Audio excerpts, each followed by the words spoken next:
When I played with Jack DeJohnette, Jack would stop on a dime and say, Mark, let's play some funky stuff. And that funky stuff were grooves that came directly from On the Corner. Absolutely. But also, we would do kind of rock stuff that had elements of kind of, some tablas and like some African type motifs thrown in, and modal, like modality, very much modal. And these elements were coming directly from Big Fun. So we would have those moments. So elements of On the Corner, but reciprocally also elements of Big Fun. When I played with Billy Hart and Thomas Stanko, Billy Hart would lay down these grooves. He'd just arbitrarily lay them down, and those grooves were coming out of On the Corner. I had played with Thomas Stanko before I had played with Billy Hart, and I knew Thomas Stanko. We were friends. He was a great guy. And when Billy was laying down those grooves, I looked at Thomas, and Thomas looked at me, and we were in congruence.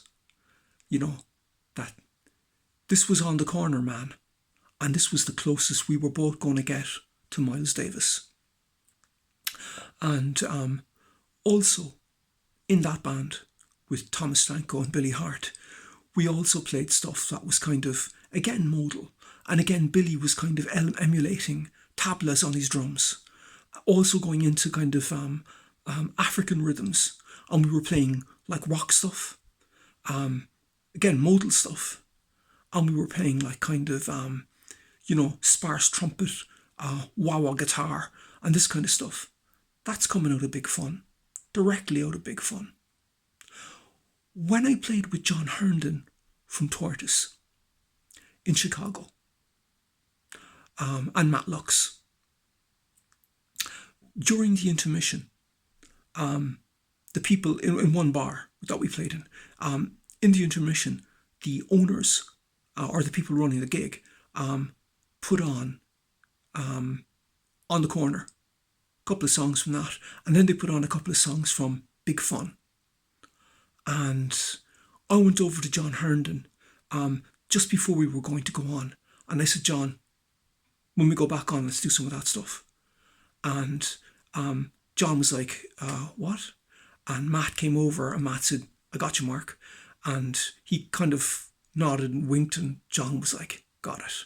And we went up, and we absolutely went into kind of like Big Fun type stuff. And the audience absolutely loved it, devoured it. In popular culture, in my kind of hip-hop and dub subgenre stuff, there are elements of On the Corner and Big Fun in that work. They're there. In some of my earlier bands, when I came back from America, I had like several kind of bands that were playing around the place. We're playing kind of fusiony stuff.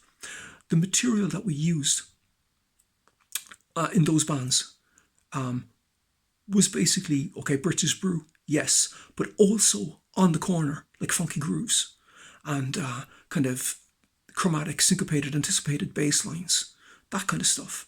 And also stuff from Big Fun, more rock, but with like the kind of funky kind of bass lines and, kind of sparseness and wah-wah and stuff like this.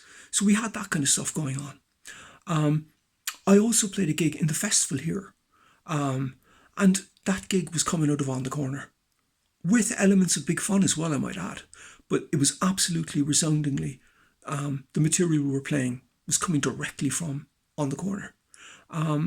Also with the, I've played with several Norwegian musicians, and the thing that links us together, it's not a case of kind of like feeling a little bit Norwegian kind of thing. Nothing wrong with that. But it was basically where they're coming from in terms of Miles Davis. They're coming like out of the Bitches Brew, but also on the corner and kind of big fun type genre. Like they're coming out of there, kind of nebulous, ambiguous sparseness, syncopated chromatic bass lines, and kind of, kind of like chords, but not too kind of nailed down, kind of degrees of ambiguity and stuff. And that was what connected us, because that's primarily where a lot of the guys that I played with, they're coming from there.